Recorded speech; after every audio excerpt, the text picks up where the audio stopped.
Well, thank you for joining us at the Qatar-America Institute.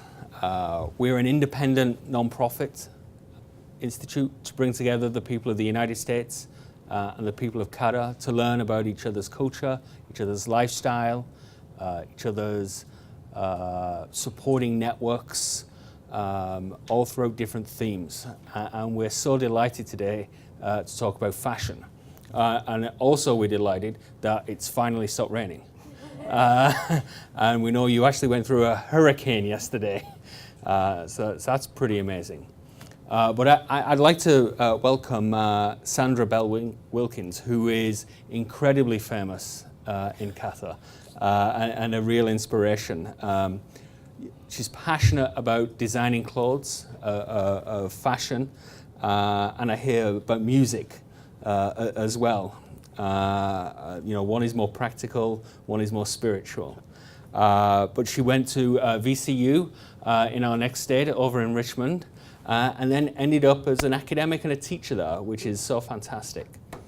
You've traveled the world, learning from people, experiencing different cultures and fashions, and then ended up in Doha, Qatar, as an academic and teacher at the VCU campus there. And you've recently retired, which I can't believe. It must be very early retirement. And you're traveling here and going back and forth, which is so fantastic. And I'm so excited that we're going to learn about your life story and the fashion and cultural experiences that you brought and have taught for almost 20 years. So thank you so much. Please welcome Sandra. Thank you so much, everyone, for coming today. I know the weather is a little dodgy, but that's okay. You know, we'll get through this. I'm here today to talk a little bit about Middle Eastern fashion, particularly women's fashion, and just a little bit of information to kind of set the stage for the kind of work that I do. Someone asked me a long time ago why I was interested in women's fashion and certainly Middle Eastern clothes. And I think one of the motivating factors was that there were so many misconceptions about women's clothing in the Middle East. When I was contacted by the Dean Taskin at VCU to travel to Doha to set up the fashion department at VCUQatar, many of my friends and colleagues were like, oh my God, Sandy, it's going to be crazy. I mean, you're going to have to wear all that black stuff and whatever, you're going to have to be covered. And I mean, I thought about it, but certainly that was not a deterrent from, to keep me from going. And once I arrived, it was really important for me to find out exactly what it was about clothing that women wear in the Middle East. And so that's where my journey actually began. One of the things that I found out is that, first of all, Islam came to the world essentially in the 6th century. And although many people believe that the Quran dictates how women are to dress, that's not necessarily the case. It certainly does encourage modesty, but it was the Prophet Muhammad who was probably more influential in setting out the guidelines for how women are to be presented. And so from North Africa all throughout Asia, we see the influences of Islam, but culture probably had the greatest impact. And you will see various iterations of how women are to dress, from North Africa all the way to Indonesia, even in the Asian countries. And so I've used that and that information kind of as the foundation for the kinds of clothes that I create. I am an advocate of modesty. I have to say to you that once I arrive back in the United States on a full-time basis, I am gobsmacked by what I see and how people are dressed. I also have to say that I'm an advocate of less is more. As well as, I mean, women can be beautiful, they can be alluring, they can be sexy if that's, you know, what she wants to be, without being uncovered. So this is a contemporary abaya. But women in the Middle East basically wore the chador, and it was a garment that kind of fit over the head. And because of the very, very, the weather there is pretty cruel at times. It's very warm, so it served many purposes. And so they would wear it this way, and they would cover their heads. It would protect you from the sand, and so forth. And certainly it wasn't until considerably later that women started to wear it in a more traditional way. But basically, it fit over the head. And so you're going to find women from, as I said, North Africa, all down through the Gulf and through Asia, wearing garments quite like this. Where's my clicker? You got the clicker. Okay, next. Let's go. So here's an example of the chador, and as you can see, it just fits over the head, you know, cloak-like. They were made in a variety of fabrics, depending on the region, whatever was popular. And I have to say that even your social status was sometimes dictated by the kinds of fabrics that were utilized to create the clothing that you were wearing. And so, you know, if you were more working class, and if you were from more or less the desert, then very often the textiles that were utilized were something that was more utilitarian, okay?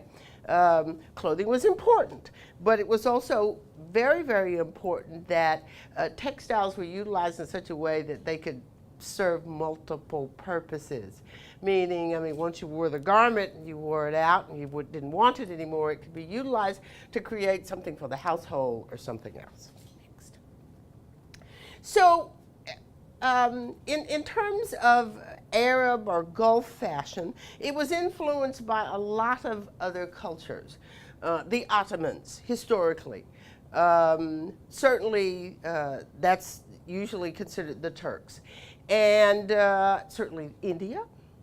And that's where we get the salwar kameez. And you can find that still in many of the Gulf countries. I mean, in Oman, women still wear a version of the salwar kameez. Certainly you find that in India, you find it in Pakistan, and other Bangladesh, and so forth. So women still wear these garments with a shayla type garment. Usually it's two-piece, kind of a harem trouser with a simple rectangular overblouse.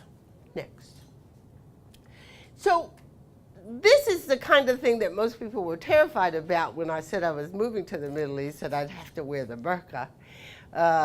Although it is still worn in Afghanistan, certainly with the Taliban, women did find themselves considerably oppressed. We see that even today.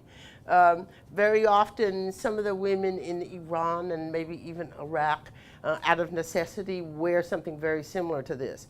It's like the chador, but it fits over the body. In other words, it completely encases you and usually has an opening so that you can see through it. And so, see this little open, knitted, crocheted area there? That allows women to actually see. Next. The kimono, and again, it's woven, a very narrow fabric, about 18 inches wide, and typically a run is designed specifically to create the kimono. And it's very, very similar to the typical abaya. Next.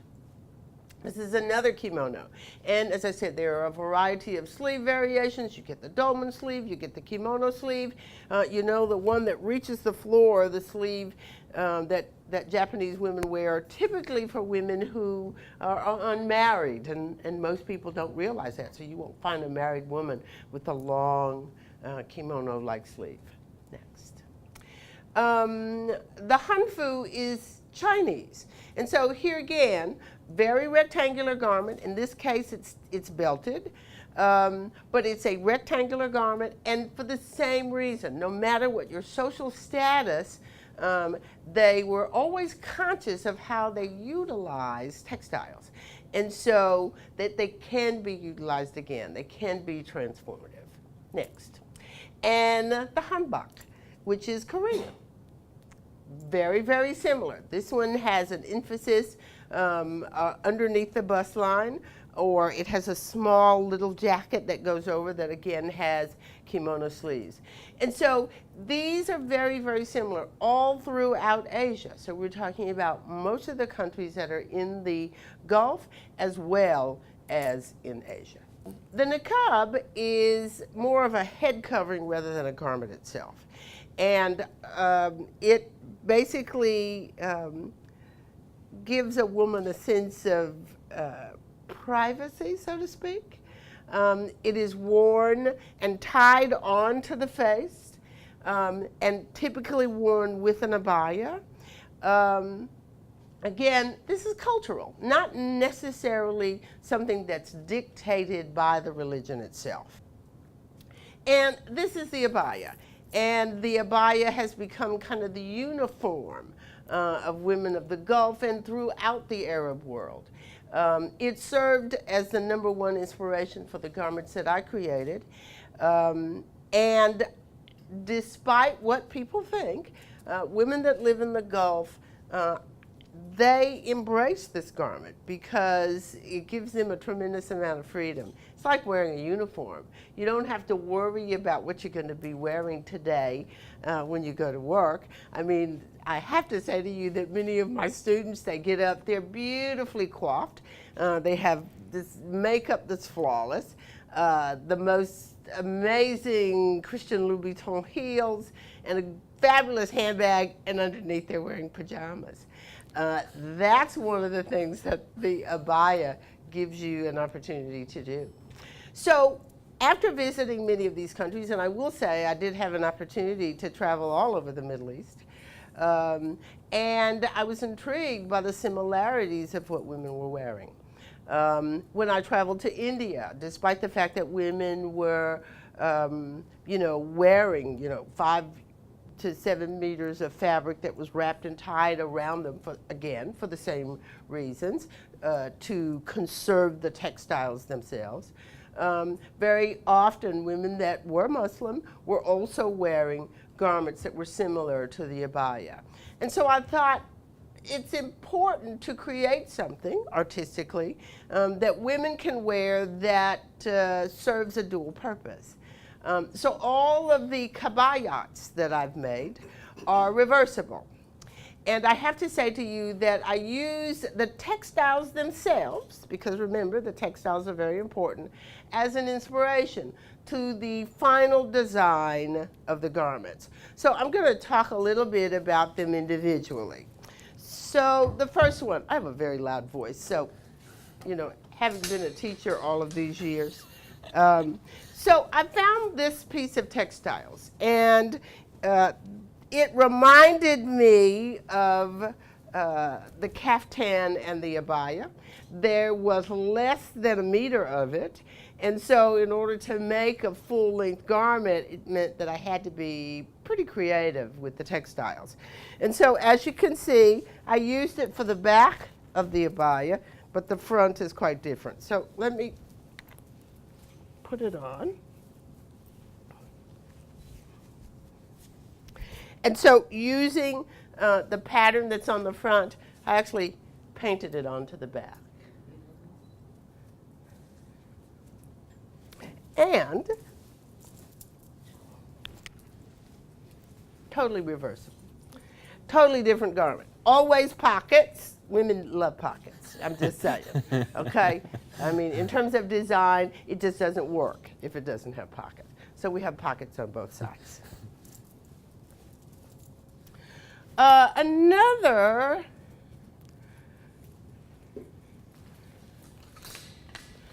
I was in Japan, actually, and the Japanese, their influences are a little more straightforward, very graphic.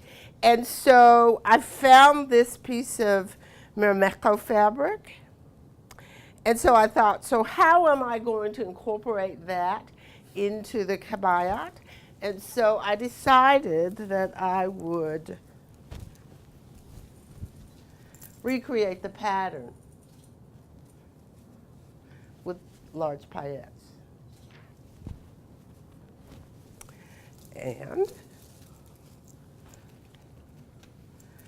as usual, it's reversible.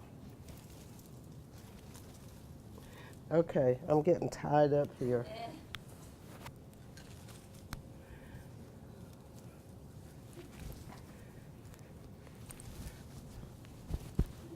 So you have the option of having two garments at the same time.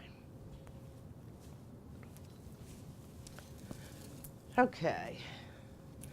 There's another one back here I want you to see. So I spent several years in Zimbabwe, and it was an amazing experience. But the real experience was the opportunity to travel to other parts of Africa. And one of the things that I found were the wonderful pieces of sculpture that were represented and the beautiful mask. And so I decided that I wanted to recreate them in miniature forms. And so I found this piece of fabric that kind of gave me that foundation for doing the mask. And so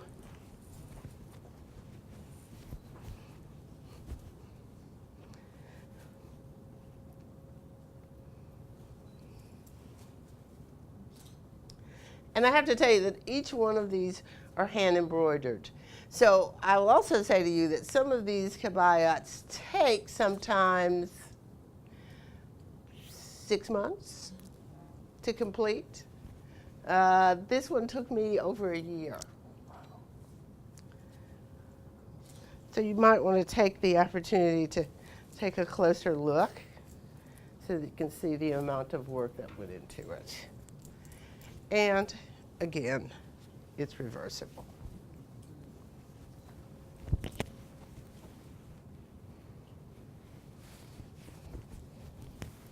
So it's kind of the perfect garment to travel with.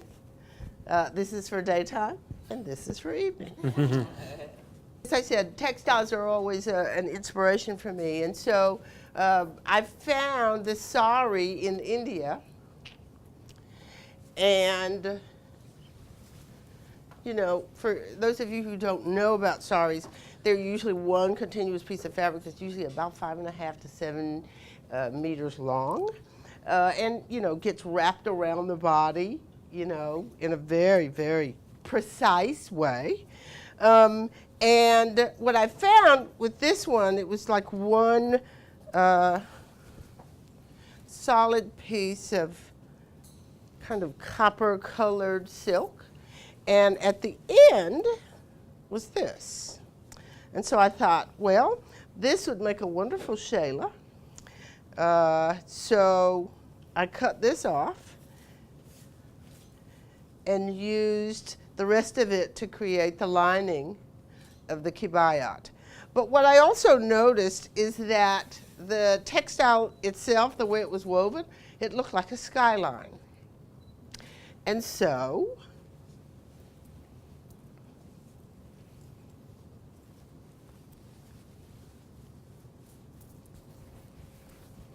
I created a skyline.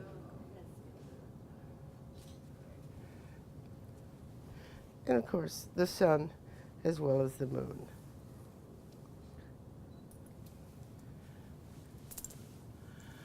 Okay, let's see. This was a shower curtain. And I thought, wow, that's interesting because, you know, it has all of the little details that are remind us of Paris. And so, and this one's still a work in progress.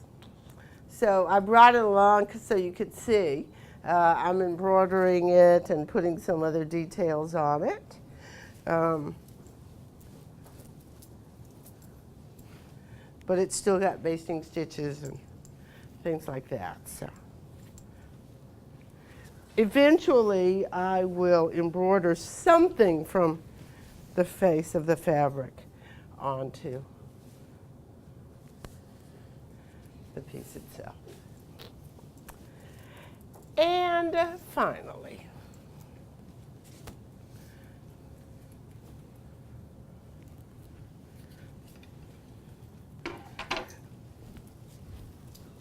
this was actually a gift from a friend. It was a tea towel. And I, having lived in Zimbabwe, I fell in love. I went on safari on horseback. And when you go on horseback, I mean, you can find yourself in the middle of, you know, a herd of impala, a herd of giraffe, but the herd of zebra were amazing. And so I fell in love with them. And so a friend of mine gave me this. And I thought, I've got to keep this. I mean, you know, keeping it in the drawer as a tea towel was not something that I was interested in doing. And so I decided I was going to embroider it. And so I embroidered it with sequins and seed pearls. And then I thought, you know what? Let me make something out of this one. And so I embroidered the cuffs as well as the collar. And I just so happened to find this piece of fabric that I thought was appropriate that I could utilize as a lining. And thus,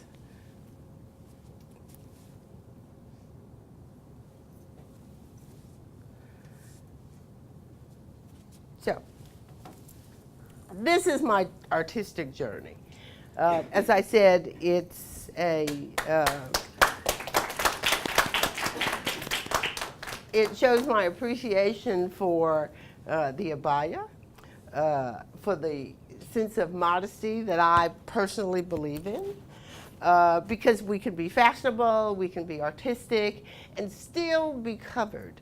And for me, that's really, really important. So thank you again for coming. I hope this was informative, if not entertaining. Thank you.